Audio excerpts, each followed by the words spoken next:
Hi dear friends, welcome back to my channel. ഇന്ന് നമുക്ക് തേങ്ങാപ്പാൽ ചേർത്ത് എങ്ങനെയാണ് മീൻ കറി ചെയ്യുന്നതെന്ന് നോക്കാം. എൻ്റെ വീഡിയോസ് നിങ്ങൾ ആദ്യമായിട്ടാണ് കാണുന്നതെങ്കിൽ ഒന്ന് സബ്സ്ക്രൈബ് ചെയ്ത് സപ്പോർട്ട് ചെയ്യാൻ മറക്കരുത്. അതുപോലെ പുതിയ വീഡിയോസിൻ്റെ നോട്ടിഫിക്കേഷൻ കറക്റ്റായിട്ട് കിട്ടാൻ വേണ്ടിയിട്ട് ഓൾ എന്ന ബെല്ലൈക്കൺ മറക്കാതെ പ്രസ് ചെയ്യുക. അപ്പോൾ നമുക്ക് എങ്ങനെയാണ് ഈ ഒരു മീൻ കറി ചെയ്യുന്നതെന്ന് നോക്കാം. അപ്പോൾ അതിന് വേണ്ടിയിട്ട് ഞാനിവിടെ ഒരു 1/2 കിലോ സിലോപ്പി മീൻ എടുത്തിട്ടുണ്ട്. ഇതിപ്പോൾ 1/2 കിലോ എന്ന് പറയുമ്പോൾ എല്ലാം ക്ലീൻ ചെയ്തിട്ടുള്ള അളവാണ് 1/2 കിലോ. ഇത് നന്നായിട്ട് ഉപ്പൊക്കെ ഇട്ട് തിരുമ്മി കഴുകി വെച്ചിരിക്കുന്നതാണ്. ഇതെങ്ങനെയാണ് കറി വയ്ക്കുന്നതെന്ന് നോക്കാം.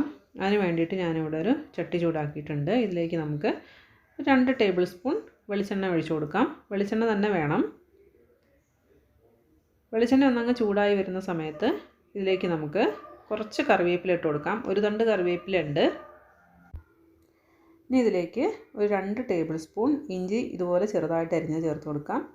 പിന്നെ ഇതുപോലെ നീളത്തിലരിഞ്ഞ വെളുത്തുള്ളി ഒരു 2 ടേബിൾ സ്പൂൺ. ഇതൊന്നങ്ങ് മിക്സ് ചെയ്ത് കൊടുക്കാം.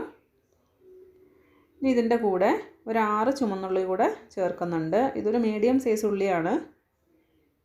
പിന്നെ ഒരു 4 പച്ചമുളക് ചേർക്കുന്നുണ്ട്. അപ്പോൾ മുളകിൻ്റെ അളവൊക്കെ നിങ്ങൾക്ക് എരിവിനനുസരിച്ച് ചേർത്താൽ മതി.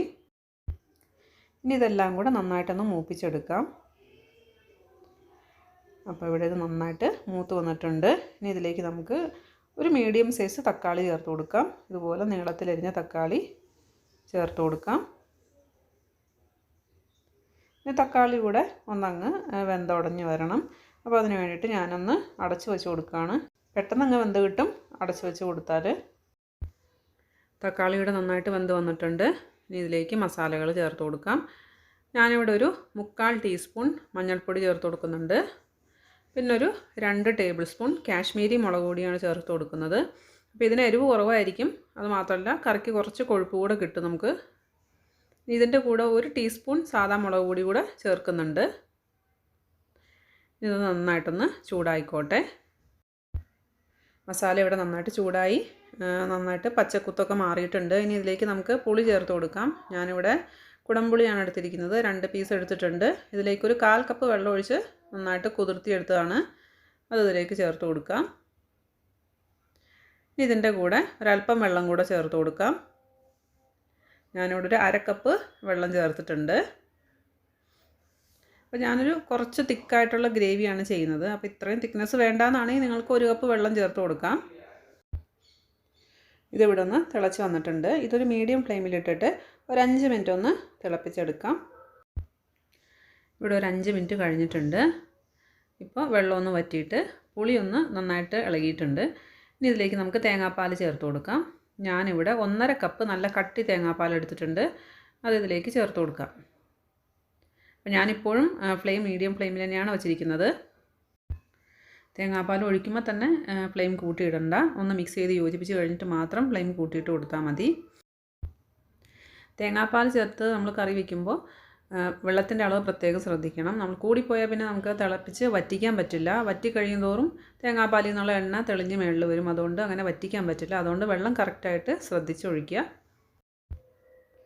ഇതിലേക്ക് നമുക്ക് കറിയിലേക്ക് ആവശ്യമുള്ള ഉപ്പ് കൂടെ ചേർത്ത് കൊടുക്കാം. അപ്പോൾ ഞാനിവിടെ 1/2 കപ്പ് തേങ്ങയിൽ നിന്നാണ് തേങ്ങാപ്പാൽ എടുത്തിരിക്കുന്നത്. അപ്പോൾ ഒരുവിധം വലിപ്പമുള്ള തേങ്ങയാണ്, നല്ല ഉള്ളുള്ള തേങ്ങയാണെങ്കിൽ 1/2 മുറി തേങ്ങ മതിയാവും 1/2 കപ്പിന്. കറി ഇവിടെ തിളച്ച് വന്ന് തുടങ്ങിയിട്ടുണ്ട്. ഞാനിതിലേക്ക് മീനിട്ട് കൊടുക്കുകയാണ്. അപ്പോൾ 1/2 കിലോ മീനെന്ന് പറയുന്നത് എനിക്കൊരു 10 പീസ് കിട്ടിയിട്ടുണ്ട്. മീനിട്ട് കൊടുത്തിട്ട് ചട്ടി ഞാനൊന്ന് ചുറ്റിച്ച് കൊടുത്തിട്ടുണ്ടായിരുന്നു. ഒരുപാട് കുത്തി ഇളക്കരുത്, മീൻ ഉടഞ്ഞു പോവും. കറി ഇവിടെ തിളച്ച് വന്നിട്ടുണ്ട്. ഇതൊന്നുകൂടെ ഒന്ന് ചുറ്റിച്ച് കൊടുക്കാം. ഇനി ഇതൊരു മീഡിയം ഫ്ലെയിമിലേക്ക് മാറ്റിയിട്ട് ഒരു 5 മിനിറ്റ് നമുക്കൊന്ന് വേവിച്ചെടുക്കാം. ഇവിടെ 5 മിനിറ്റ് കഴിഞ്ഞിട്ടുണ്ട്. ഞാൻ ഫ്ലെയിം ഒന്നുകൂടെ കൂട്ടിയിട്ട് കൊടുക്കുകയാണ്. ഇനി ഒന്നുകൂടെ ഒന്ന് ചട്ടി ഒന്ന് ചുറ്റിച്ച് കൊടുക്കുക. കറീനെ ഇവിടെ അധികം തിളപ്പിക്കേണ്ട ആവശ്യമില്ല.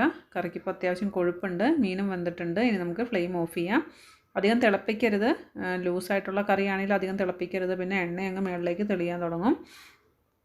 ഇത് ശരിക്കും എൻ്റെ ഉമ്മച്ചിയുടെ ഒരു റെസിപ്പിയാണ്. പക്ഷേ ചെറിയൊരു വ്യത്യാസം മാത്രം ഞാനിതിൽ വരുത്തിയിരിക്കുന്നത്.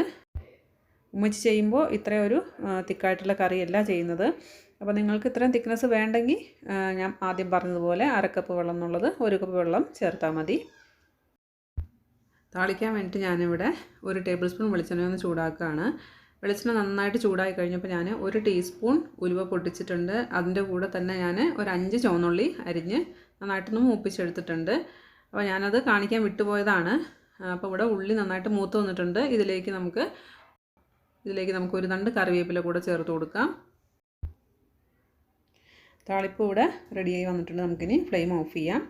എന്നിട്ട് നമുക്ക് കറിയിലേക്ക് ചേർത്ത് കൊടുക്കാം. ഞാൻ ഇൻഗ്രീഡിയൻസിൻ്റെ മെഷർമെൻറ്റ്സ് എല്ലാം താഴെ ഡിസ്ക്രിപ്ഷനിൽ കൊടുത്തിട്ടുണ്ട്. മീൻ കറി ഇഷ്ടപ്പെട്ടെന്ന് വിചാരിക്കുന്നു. ഇഷ്ടപ്പെട്ടെങ്കിൽ ലൈക്ക് ചെയ്യുക, കമൻറ്റ് ചെയ്യുക. നല്ലൊരു വീഡിയോ ആയിട്ട് വീണ്ടും കാണാം. Thanks for watching.